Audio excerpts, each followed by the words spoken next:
आज हम बात करने वाले हैं mechanism of labour. I means normal delivery कैसे होती है। तो आज हम इस वीडियो में जानेंगे। सो गाइस, अभी हम वीडियो को स्टार्ट करते हैं। तो डिफिनेशन ऑफ लेबर। लेबर में define as the rhythmic construction and relaxation of the uterus muscle with progressive effacement and dilations of the cervix leading to expulsions of the product of conceptions. इसका मतलब एक ऐसा है ये labour जो कि एक साइकिल है जो कि मसल को रिलैक्सेशन करता है और कॉन्ट्रैक्शन करता है, और जो progressive and effacement dilations of a cervix to lead expulsion of a product. इसका मतलब क्या है, जो डिलीवरी के टाइम मसल जो है रिलैक्सेशन और कॉन्ट्रैक्शन करेगा, और जो भी जो फीटस है उसको वो सर्विक के द्वारा पुल आउट करेगा फीटस को। तो अब हम जानेंगे definitions mechanism of labour. A series of passive adaptive movement of the fetus head and shoulder, smallest diameter to pass through the birth canal. And the mechanism of labor are a positional movement that the fetus undergoes to accommodate itself to the maternal pelvic. So इसका मतलब जो है, जो movement of a foetus head and shoulder जो है foetus का, वो smallest diameter छोटा से एक डायमीटर क्रिएट करते हुए पास होगा और बर्थ कैनल से बाहर आएगा। हम बात करेंगे terminology mechanism of labour. First lie the rotation of long axis of foetus to the other mother. तो उसमें दो टाइप रहेगा, एक है लॉन्गिट्यूडनल लाइन एंड एक है ट्रांसवर्स लाइन। और उसके बाद है एटीट्यूड। एटीट्यूड में posture of the foetus, foetus का पोस्चर क्या है, उसका साइज क्या है, पोस्चर क्या है, कौन से साइज में है कौन से नहीं है, ये सब रहेगा।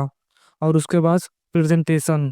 प्रेजेंटेशन में क्या है, the presenting part is the portion of the body of the foetus. Foetus का जो बॉडी है किस टाइप का है, मतलब इंटीरियर है पोस्टीरियर है, ये सब देखेंगे हम लोग।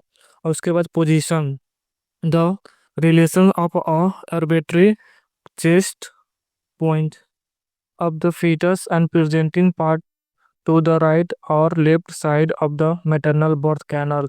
पोजीशन मतलब क्या है, मतलब लेफ्ट और राइट पार्ट से कैसे मतलब बर्थ हो रहा है बेबी का, वो हम देखेंगे इसमें। सो हम बात करेंगे मेन पॉइंट लेबर का क्या है। कार्डियल मूवमेंट ऑफ लेबर इसको बोलते हैं हम लोग। तो फर्स्ट में है इंगेजमेंट, इंगेजमेंट उसके बाद सेकेंड में डिसेंट एंड थर्ड में फ्लेक्शन, फोर्थ में है internal rotation of head and fifth में है क्राउनिंग एंड सिक्स में है एक्सटेंशन एंड सेवेंथ में है रिस्टिट्यूशन, एट में है internal rotation of head and internal rotation of shoulder, ninth में है lateral flexion of body and shoulder through birth canal. ये जो है 9 पॉइंट जो है ये हमारा मैकेनिज्म ऑफ लेबर है। ऐसे मतलब ये सारे पॉइंट होते हुए एक बच्चे का नॉर्मल डिलीवरी होता है। सो अब हम बात करेंगे कार्डियल मूवमेंट ऑफ लेबर। तो फर्स्ट में इंगेजमेंट। इंगेजमेंट में क्या होता है देखते हैं guys. It take place when the biparietal diameter of fetus head has passing through the pelvic inlet. In pregravida, it is usually occur within a 12 hour, and in multigravida, it occur within a 6 hour. सो ये सब जो है engagement में होता है। और उसके बाद descent, it is a continuous movement through the process of delivery.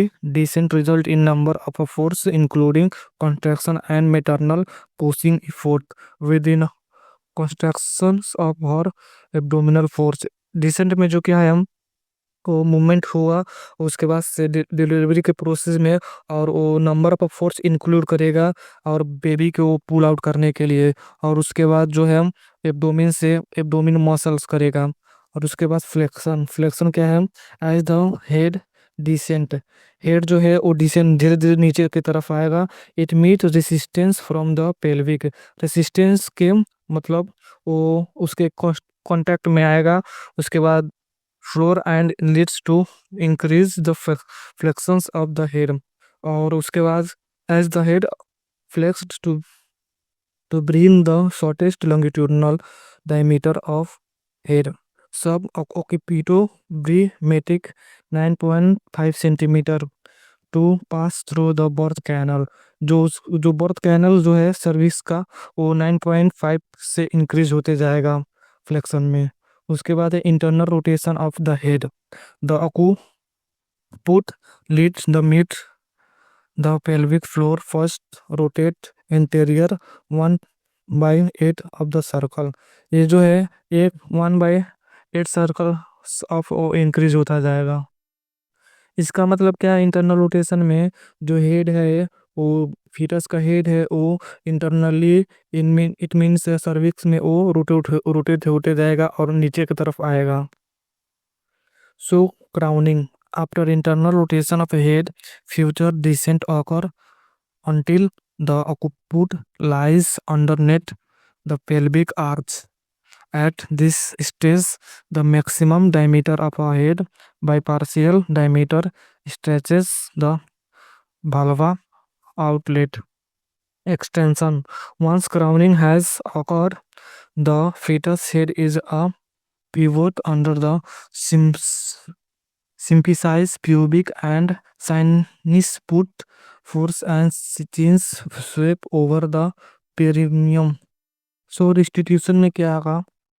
With restitution, the occiput move 1/8 of the circle toward the side from which it started।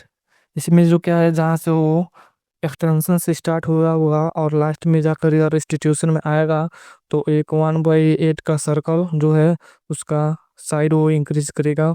और उसके बाद इंटरनल रोटेशन ऑफ हेड जो है, the anterior shoulders reached the pelvic floor and the rotate anteriorly 1/8 eighth of the circles, the shoulder become to the pelvic outlet। इसमें जो है internally rotation of shoulder होगा और जो है वो posterior diameter of pelvic outlet आएगा धीरे धीरे।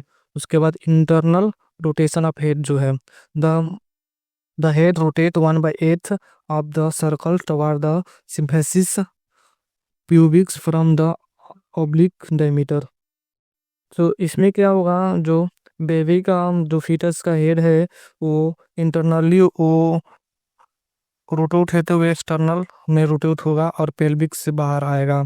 और उसके बाद lateral flexion of body and head after the shoulder और deliver the body born bilateral flexion following the curve of corn.